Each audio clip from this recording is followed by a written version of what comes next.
natural, walang halong kemikal. Hindi, wow. Maria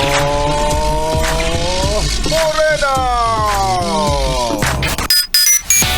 Yes, friend, ako na nga ang iyong kapiling, your Morena girl. This is this is DJ Maria Morena, na hindi pa nananalamin.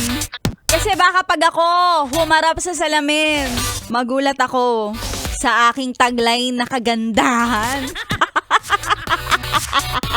Ay, nako. Kaway-kaway sa mga yes friend natin. Nako, ang umpisahan nyo, of course, ay tumingin sa sarili ninyo. Bago naman talaga kayo humusga at manchismis ng iba. Baka kasi, paalala lang, ang pananghalian, dapat kanin at ulam. Ikaw, puro chismis ang iyong pinagkakabusugan. Nako. Kaya hindi na nakakapagtaka. Hindi na nakakapagtaka talaga. Oo, kung ganyan ka.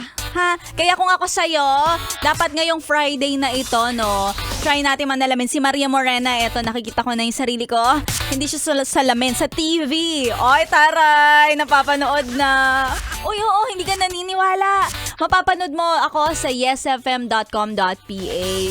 Watch nyo na yan. Sa inyong mga phones, pwede nyo akong mapanood. O kaya naman, yes friend, kung nais mong magpabati later, pwede naman tayo magbatian on the air. Always follow my Facebook page. Always. Sa mga hindi pa naka-follow, follow nyo na ako. Oo, konting konting lambing. Bago tayo maglambingan mamaya sa ating meal. I-follow nyo ako sa aking FB page, DJ Maria Morena. Para sa mga yes friend natin na tumutodo, kayod, kahit ang init-init ng panahon. Pero tandaan nyo ha, huwag nyong sarilinin lahat yan.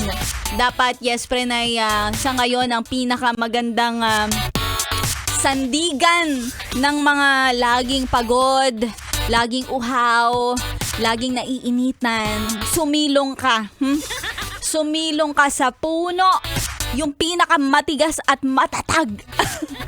Diyan, sa lahat ng mga yes friend natin na malamang, no, kapag ganitong oras ang mga minamahal kong mga Grab drivers, mga bus drivers, mga UV express drivers, ang ginagawa niyan sa ngayon, medyo papahinga mo na yan sa biyahe kasi nakakapagod talaga yung init. Kakain yan tapos talagang lalagok ng chop drinks. Kaya sige lang, pahinga lang kayo dyan habang kayo ay nakatuto kay Maria Morena.